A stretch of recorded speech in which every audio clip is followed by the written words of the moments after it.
اعوذ باللہ من الشیطان الرجیم بسم اللہ الرحمن الرحیم ونزعنا ما فی صدورہم من غل تجری من تحتہم الانہار وقالوا الحمد للہ الذی ہدانا لہذا وما كنا لنہتدی لولا ان ہدانا اللہ لقد جاءت رسل ربنا بالحق ونودوا ان تلکم الجنۃ اورثتموها بما کنتم تعملون صدق اللہ العظیم۔ سامعین کرام، سورہ الاعراف کی آیت نمبر 43 آپ کے سامنے تلاوت کی ہے۔ وَنَزَعْنَا، اور کھینچ لیں ہم، مَا فِی صُدُورِہِم، وہ جو بیچ ان کے سینوں میں ہے یا دلوں میں ہے، من غلٍ، کینے کے سے، اور ہم ان کے دلوں سے کینہ نکال دیں گے۔ تجری من تحتہم الانہار، ان کے نیچے نہریں بہتی ہوں گی۔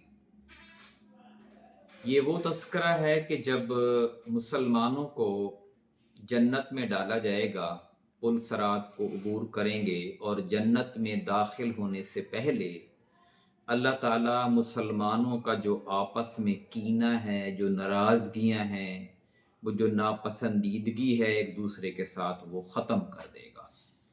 یہ سورہ مبارکہ مکی دور کے آخری حصے میں نازل ہوئی۔ اس وقت مسلمان بہت سارے ایسے تھے جو مختلف قبیلوں سے مسلمان ہو چکے تھے۔ ان کی آپس میں بھی ظاہر ہے کوئی رنجشیں تھیں، کوئی لڑائیاں تھیں، لیکن جب وہ مسلمان ہو جاتے تو وہ سارے تعصبات اور وہ رنجشیں ختم ہو جاتی۔ تو اللہ تعالیٰ نے مزید ان کو یہ کہا کہ تمہارے دل بالکل صاف ہو جائیں گے جب تم جنت میں جاؤ گے، اور پھر یہ اللہ تعالیٰ کی فرما برداری اختیار کرتے ہوئے لوگ سارے ضروری نہیں ہیں کہ آپس میں بھی دلی طور پر خوش ہوں۔ بعض اوقات آپ دیکھتے ہیں کہ نیک لوگ ہوتے ہیں لیکن ان کے دل آپس میں نہیں ملتے۔ دل آپس میں کم ہی لوگوں کے ملتے ہیں ایک دوسرے کے ساتھ۔ بعض اوقات آپ دیکھیں کہ لوگ اسلام کی سربلندی کے لیے کام کر رہے ہوتے ہیں لیکن وہ ایک دوسرے کے ساتھ تعاون نہیں کرتے، کیونکہ وہ ایک دوسرے کو اچھا نہیں سمجھ رہے ہوتے۔ اور بعض اوقات یہ جو ناراضگی ہے وہ تو آگے بڑھ جاتی ہے، اور بعض اوقات یہ ناراضگی تھوڑی تھوڑی رہتی ہے، دلوں کی حد تک رہتی ہے، اور بعض اوقات غیر محسوس حد تک رہتی ہے۔ بہرحال یہ ناراضگی جتنی بھی ہوگی، جنت میں جانے والوں کے لیے آپس میں اللہ تعالیٰ صلح کرا دے گا، ان کا کینہ اور بغض ایک دوسرے کے جو ساتھ ہے وہ ختم کرا دے گا۔ فرمایا کہ ہم ان کے دلوں سے کینہ نکال دیں گے، ان کے نیچے نہریں بہتی ہوں گی۔ وقالوا الحمد للہ الذی ہدانا لہذا، اور وہ کہتے ہوں گے کہ اللہ کا شکر ہے، الحمدللہ، جس نے ہمیں یہاں تک پہنچایا۔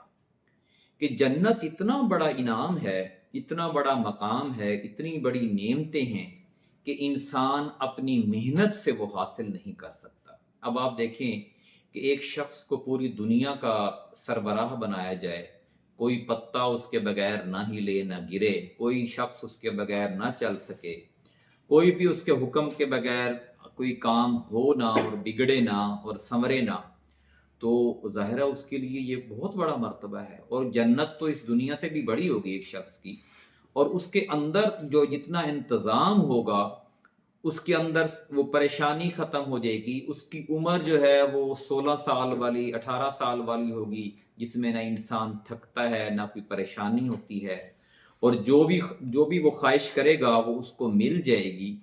تو اس ساری نعمت کو دیکھ کر وہ جیسے ہی وہ نظارہ پڑے گا، اس کا داخل ہوگا، وہ کہے گا الحمدللہ، اللہ کا شکر ہے کہ اس نے ہمیں ایسے راستے پر رکھا جو ہمیں یہاں تک لے آیا۔